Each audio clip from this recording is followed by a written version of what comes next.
Mengenalkan kami dari kelompok 8 kelas GPW B 2024. Kita akan memperkenalkan diri kita masing-masing. Mulai dari saya Ubaydah Chandra Wibawa. Saya Nafia Sofi Nugraheni. Saya Sofi Indriawati. Saya Nadina Mira Salma. Jadi ikutin terus kegiatan kita. Jadi kita lagi di Desa Wisata Brayun bersama narasumber kita Bapak Darmadi selaku pengelola Desa Wisata Brayun. Kami ingin menganalisis carrying capacity di Desa Wisata Brayun ini. Kami juga akan menganalisis 4A komponen pariwisata. Yang pertama yaitu attraction, amenity, accessibility, dan ancillary service. nantikan wawancara. Oke, siap.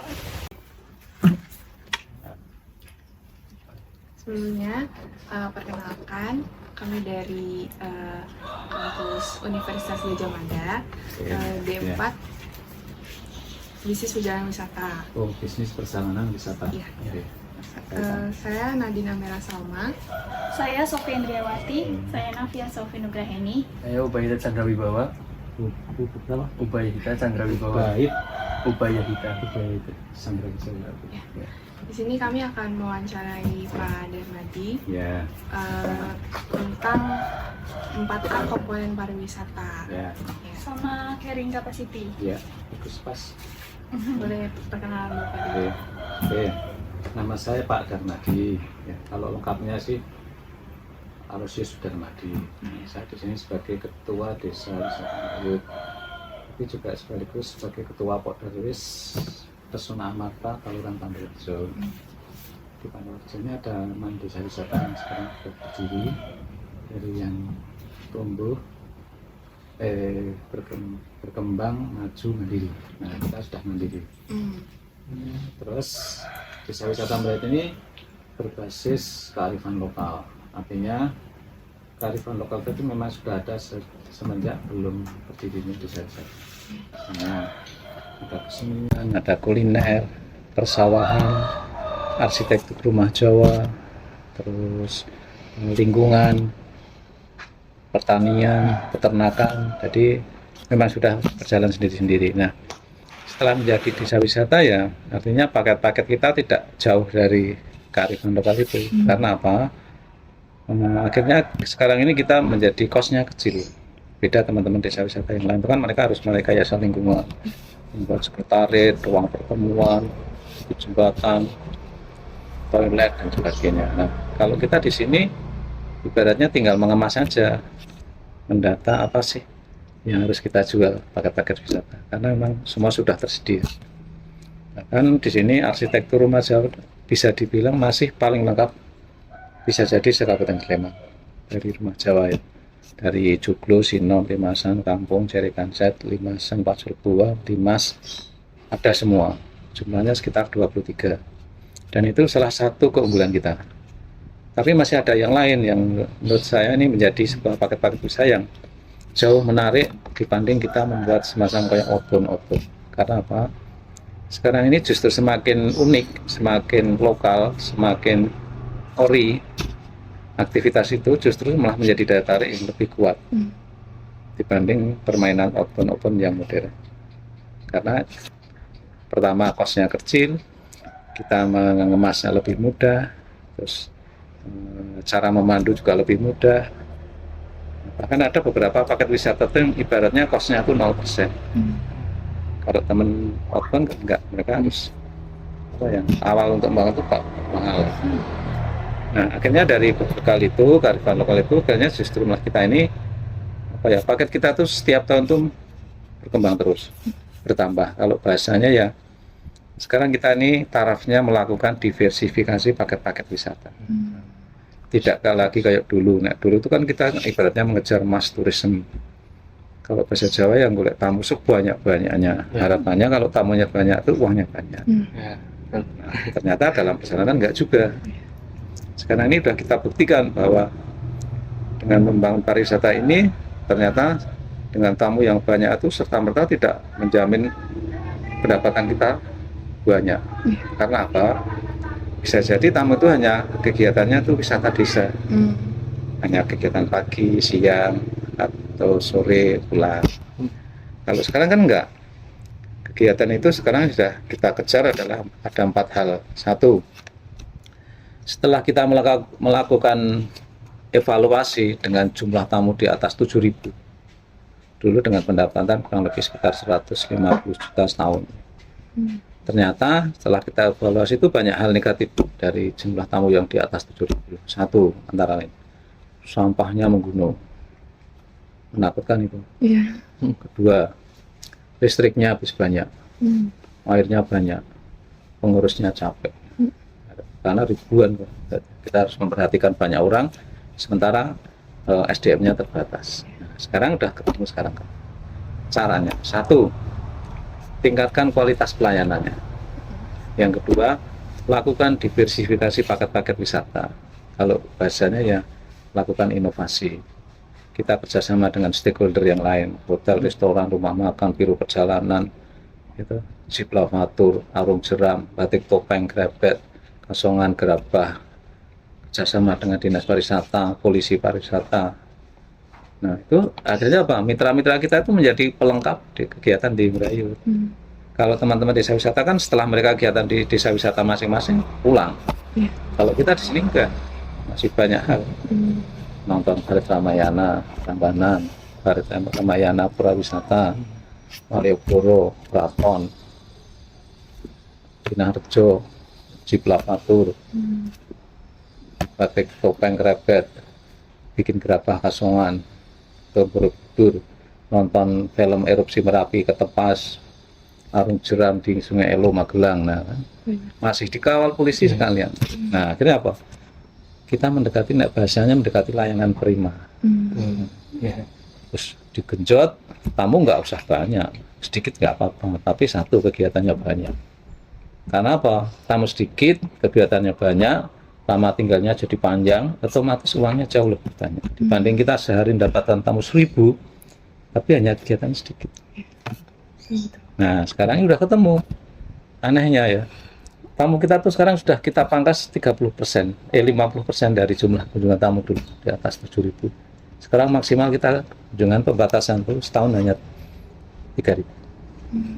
Setahun mulai tahun 2018 itu, tapi malah sekarang ketemu pendapatan, malah sekarang pendapatan kita naik 100%, mendekati hampir angka 300 juta. Keren kan? Sampahnya sedikit, listriknya sedikit, airnya sedikit, pengurusnya nggak capek, pendapatan signifikan. Ya, bahasanya sekarang menjadi pariwisata di Indrayut menjadi efisien. Balik lagi ke pertanyaannya. Ya. Untuk 4A sendiri kan ada attraction, ada amenities, ada accessibility, sama ancillary. Nah, tadi attraction atau daya tariknya sudah beberapa disebutkan sama Bapak. Nah, boleh disebutkan lagi Pak, dan daya tarik utamanya di desa wisata ini tuh apa Pak? Tarik. Daya tarik. Jadi daya tarik kita itu sebenarnya tadi sudah saya sebutkan di kearifan lokal. Artinya aktivitas kegiatan desa wisata itu ya kegiatan masyarakat sehari-hari. Menanam padi, membajak, daud, peternakan, perikanan, kemudian belajar tari, batik, gamel, permainan tradisional, kerajinan janur, cooking class, terus menginap, bahkan sekarang ditambah lagi syuting film. Syuting film? Ya, kita ini sekarang tidak di launching, otomatis sudah menjadi kampung studio. Karena apa? Sekarang ini sudah tidak sudah saya nggak ingat lagi siapa bintang film yang pernah syuting di sini, tapi saya sebagian masih ingat, dan itu adalah bintang-bintang top Jakarta. Sehingga apa? Bisa mendongkrak Indrayut ini, nama dusun Indrayut ini menjadi nasional. Dikenal gitu. Ya. Kemarin terakhir saya itu KPU Jakarta itu membuat film untuk pilpresnya di Indrayut. Oh, di sini? Ya, judulnya Kejarlah Janji. Kejarlah Janji. Nah, terus yang untuk pilkada sekarang ini itu juga dibuat di Blade lagi. Itu judulnya Tepati Janji. Bintang filmnya Ibnu Jamil sama Cut Mini. Dibuat film gitu ya. Oke. Untuk promosinya gimana Pak? Ya, ini promosi ini penting ya. Ya, penting. Karena promosi ini harus dilakukan meskipun dalam kunjungan kita tetap sudah stabil. Karena apa? Ibaratnya kita sekarang promosi itu kan tahun depan baru ngambil paketnya kan. Tidak mungkin dia sekarang promosi 3 bulan lagi datang ke sini, nggak mungkin, jarang. Biasanya setahun. Nah itu artinya kan tidak bisa instan. Dan harus ada jeda waktu, karena mereka setelah tertarik dengan kegiatannya di desa ini kan mereka terus tahun depan bikin program. Wah ini cocoknya anak-anak ini bawa kembali ini misalnya batik, nari, gamel, membajak, nanam padi. Nah itu kan baru dibuat. Nah selain itu kita melakukan, dan itu yang dilakukan justru sekarang ini malah banyak juru bahasanya mereka itu adalah orang-orang yang pernah datang ke sini. Misalnya SMA Binus Jakarta, SMA Dian Harapan Makassar, SMA Santo Yosef Denpasar, SMA Mudial Batam, SMK Santa Maria Jakarta, Bunda Mulia, Koryesu, Pangudi Luhur, terus SMP Waringin Bandung, Mati Putra. Nah itu kan justru kita itu mendapatkan kayak dia menjadi juru bahasanya mereka. Kok kamu dari kemarin di mana? Itu di sana di Jawa Tengah, di Yogyakarta. Jadi kayak dari omongan-omongan. Karena mereka kan antar kepala sekolah itu kan biasanya setahun sekali ada pertemuan di kantor dinas masing-masing. Nah disitulah mereka sering berbicara. Ini kalau mereka sudah bilang berayut, udah pasti kepegang. Tapi juga masih ada cara lain loh. Jadi yang kita lakukan promosi itu masih banyak. Satu, kita membuat leaflet. Kita bekerja sama dengan hotel, restoran, terus kita melakukan travel dialog, travel talk. Kita kerjasama dengan BPPS, Badan Promosi Pariwisata Sleman. Kemarin di Jakarta Selatan di daerah Pasar Senen kita nginep di hotel Oasis Amir 2 hari. Nah di sana undang sekitar 40. Satu pertemuan itu sekitar 40 kepala-kepala sekolah. Yang ada di sekitar hotel itu. Yang membuat destinasi ini beda dari desa wisata lain tuh apa Pak? Satu, ciri khasnya. Keunikan, keaslian kegiatan itu tidak berbau modern. Artinya sesuatu itu malah sifatnya kayak jadul. Memasak, terus membajak, nanam padi itu kan sesuatu yang orisinil, yang memang sudah dilakukan masyarakat sehari-hari. Tidak perlu kita membayangkan, memikir, apalagi biaya, ya kan nggak perlu. Nah itu justru menjadi daya tarik yang unik, yang biasanya malah daya saing. Sekarang ini buktinya apa? Kita dari tahun 99 launching desa wisata, tanggal 14 Agustus tahun 99. Dulu belum ada desa wisata di Jogja ini. Sekarang ini meskipun sudah menjadi di Jogja ada sekitar 100, bahkan mungkin hampir 200, kita nggak merasa tersaingi. Bahkan kita anggap mereka adalah sebagai kompetitor. Gitu? Supaya apa? Karena desa wisata itu akan lebih bagus kalau desa wisata itu one village, one product.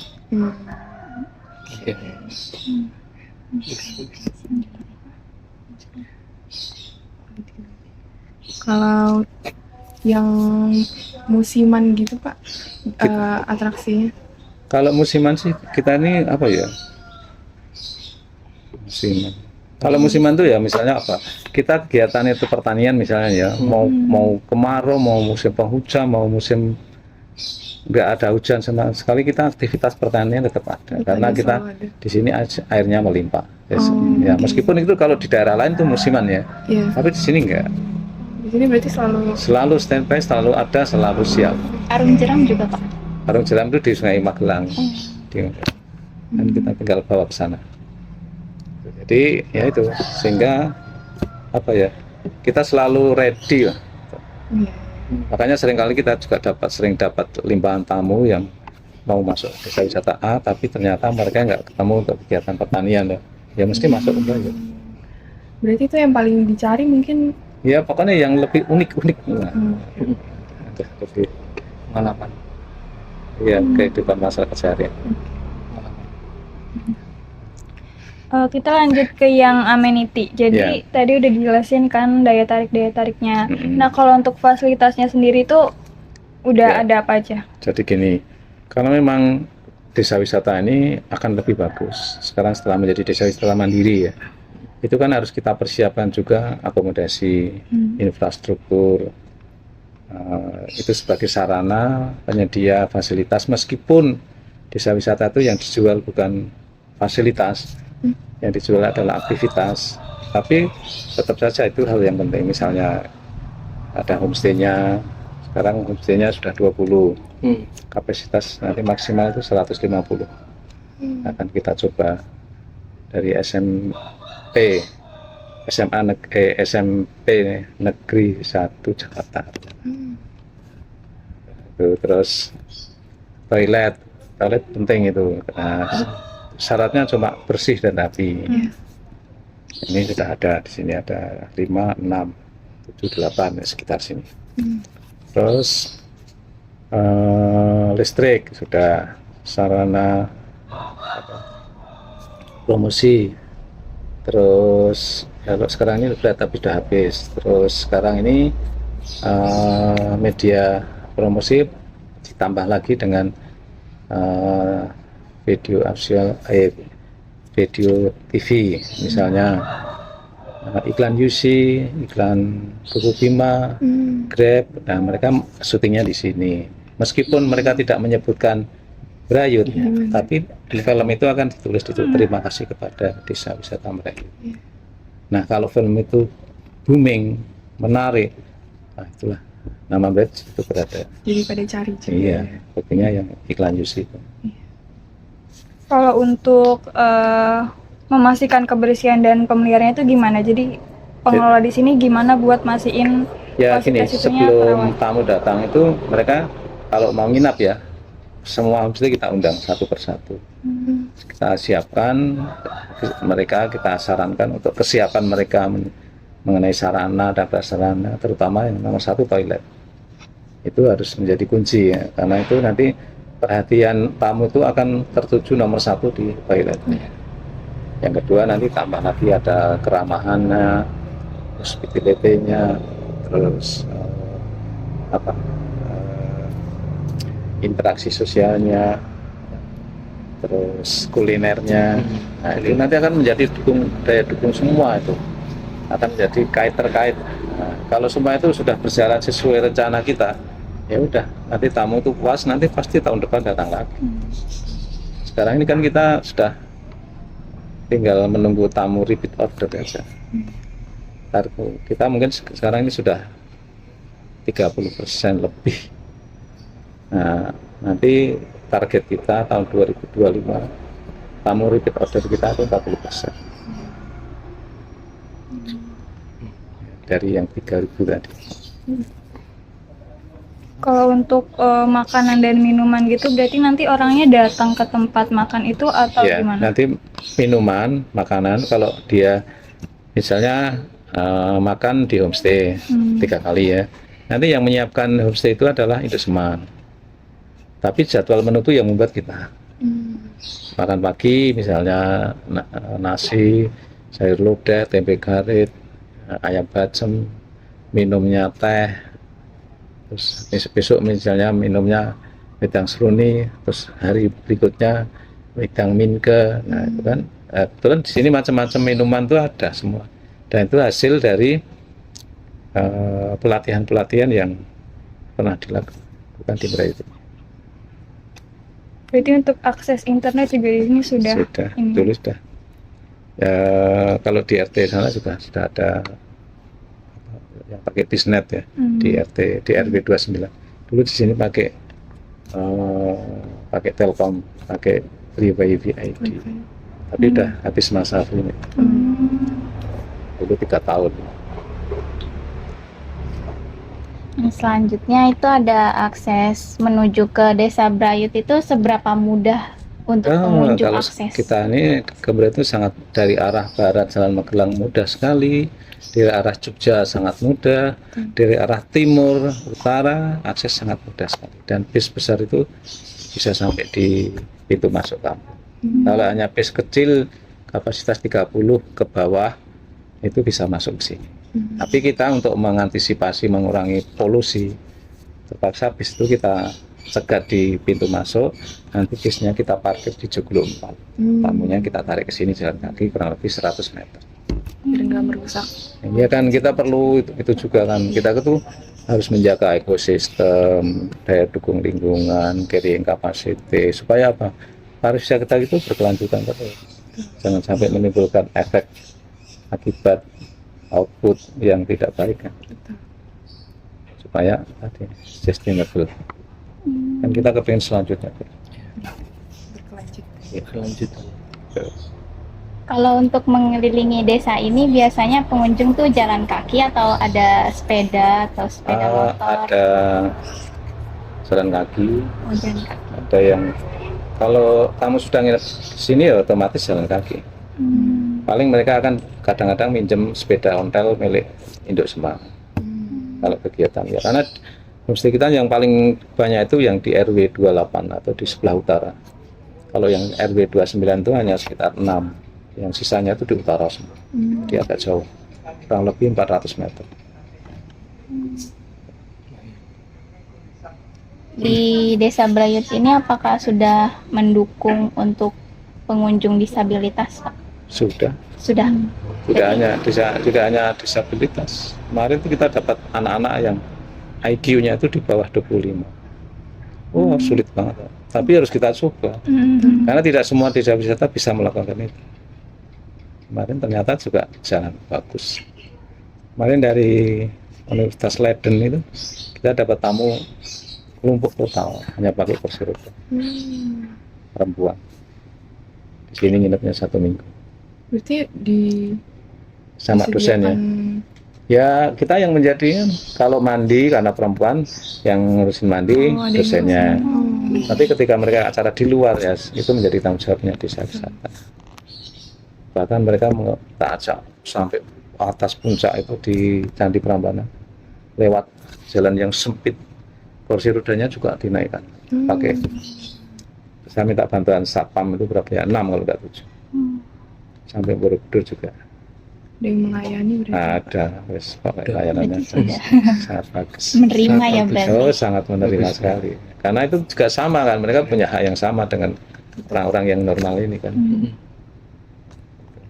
Oh ya Pak, untuk lahan parkir bis itu bisa nampung sampai berapa?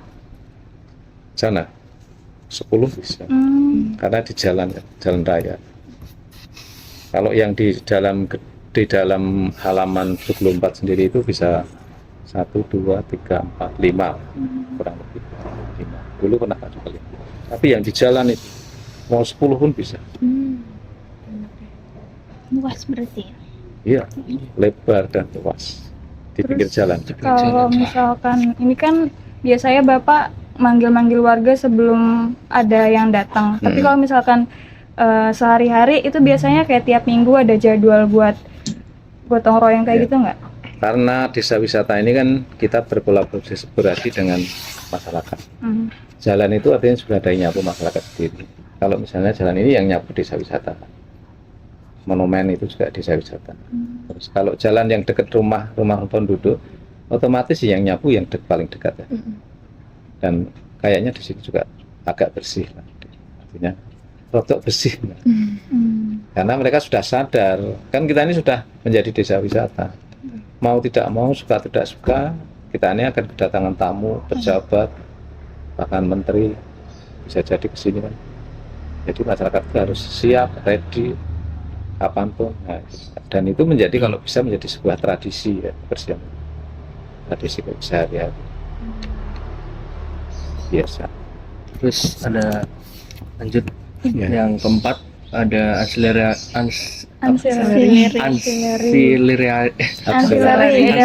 service. Ya, akselerasi servis. Ya.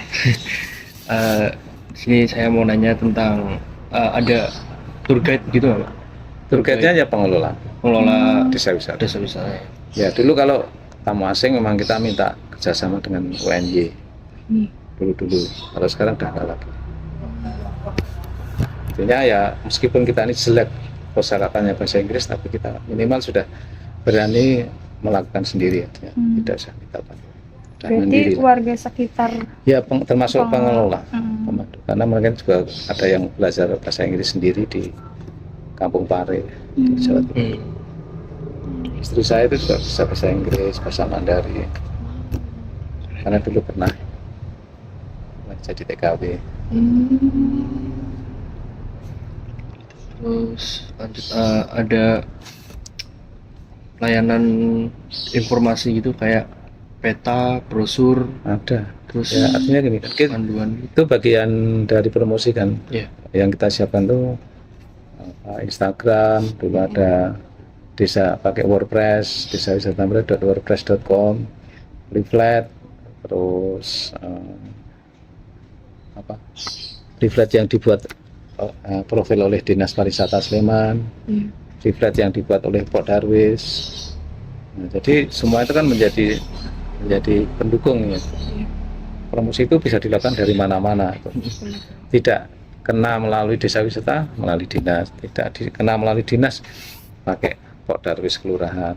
Pok Darwis tidak kena, pakai biro perjalanan atau travel dialog, travel top, ya kan?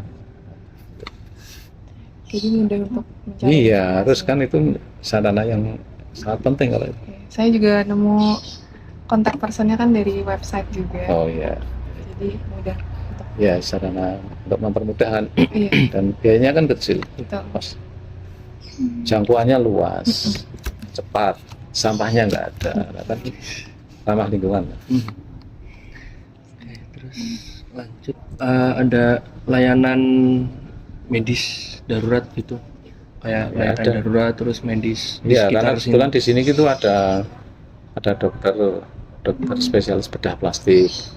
Terus di sini dekat ke arah timur sebenarnya 1 kilo itu dekat rumah sakit Puri Usada. Ke arah barat utara ya sekitar 1,5 kilo lah itu rumah sakit. Kalau rumah sakit puskesmas. Jadi layanan itu memang belum lagi kita oleh Pak Dokter Gayu yang punya klinik bedah plastik itu, ambulan tuh standby 24 jam untuk warga. Jadi aman ya Pak. Ya itu kita kan jadi daya dukungnya kuat. Jadi emang udah dipikirin dari Iya. awal banget. Nah itu salah satu bentuk sinergi kerjasama kan, Iya.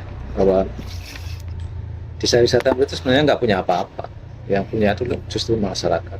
Terus pertanyaan terakhir, Ya. tentang produk-produk lokal yang diproduksi Ya, sama nah sekarang ini memang keunikan kita itu memang produk lokal itu harus menjadi daya saing kalau bisa. Contohnya ada makanan khas namanya legondo. Nanti bisa diketik. Legondo itu makanan khas desa wisata Brayut lah. Tidak ada di tempat lain. Makanan itu seolah-olah kayak barang mewah. Karena apa? Makanan ini sudah kita proteksi, kita tampilkan. Kita tampilkan hanya kalau ada event-event besar saja. Kayak jazz. Itu dari apa Pak? Dari beras ketan, dalamnya pisang kepok kuning. Oh. Nah itu kita keluar kalau hanya ada event besar saja, misalnya tadi Festival Desa Wisata Indonesia pertama 2011, Gebiar UMKM, terus bersama dengan Kampus Merdeka, terus Gebiar UMKM dengan kerjasama dengan gereja dalam rangka Hari Pangan Sedunia. Terus Festival Snack dan Minuman Tradisional kerjasama dengan PKK Kabupaten Sleman.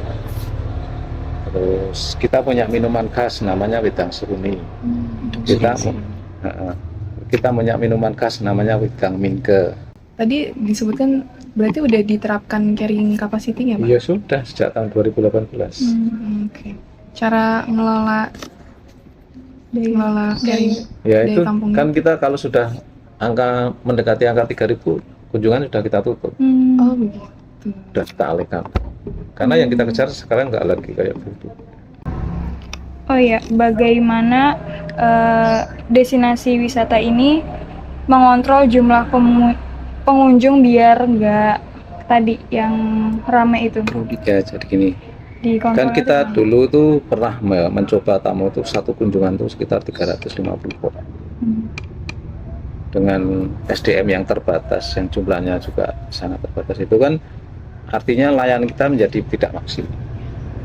Sekarang beda, tamu kita sekarang maksimal satu kunjungan itu maksimal 120, maksimal 150 dengan SDM yang sama. Kan artinya kualitas pelayanan kita jauh lebih bagus. Seimbang gitu ya. Iya kan. Akhirnya apa ya? Tamu itu kalau sudah merasa lunak, merasa puas, nggak usah ditelepon, nggak usah diminta lagi, pasti tahun depan buat program lagi. Kami juga diminta untuk menanyakan terkait visitor statistik. Jadi berapa rata-rata jumlah pengunjung per bulan atau per tahunnya?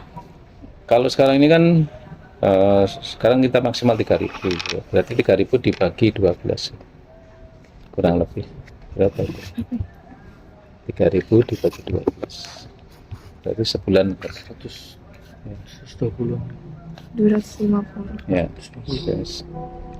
Tapi yang kita kejar sekarang kegiatannya banyak, lama tinggalnya panjang,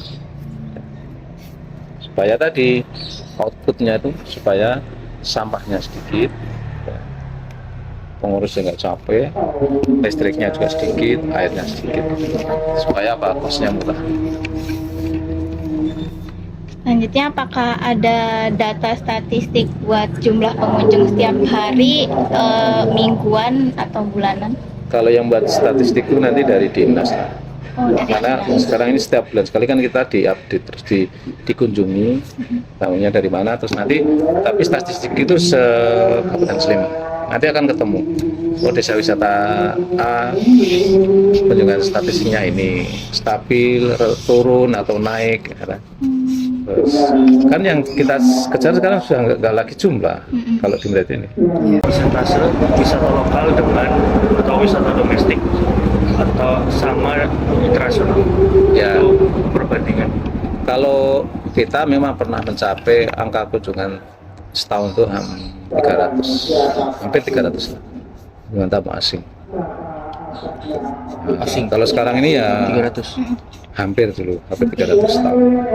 Kalau sekarang ini ya minimal di angka 100. Yang sisanya itu yang domestik setahun ya.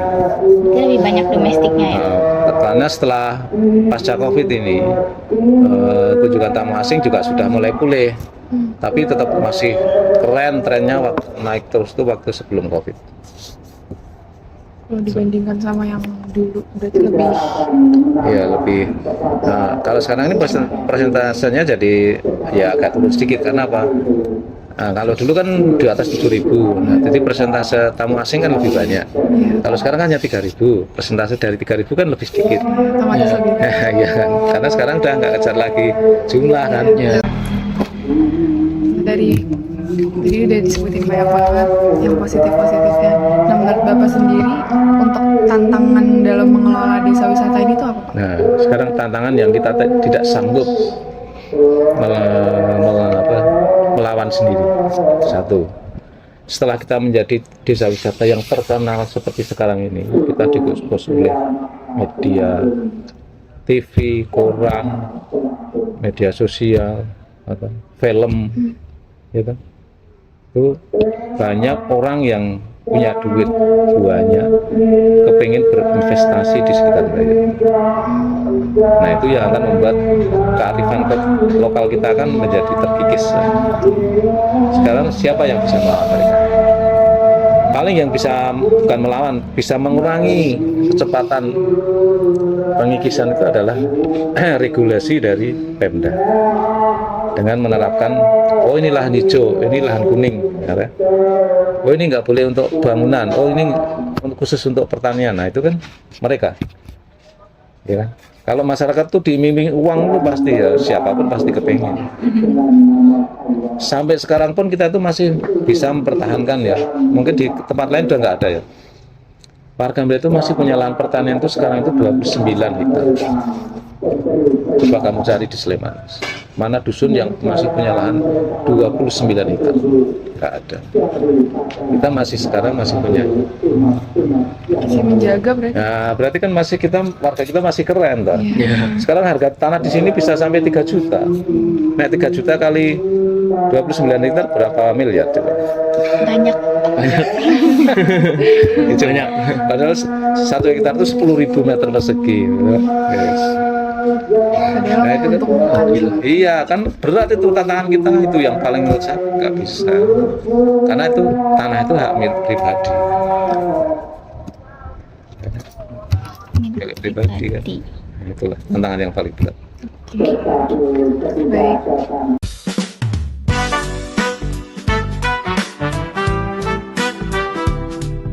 Desa Wisata Brayut. Hijau desaku, lestari budayaku.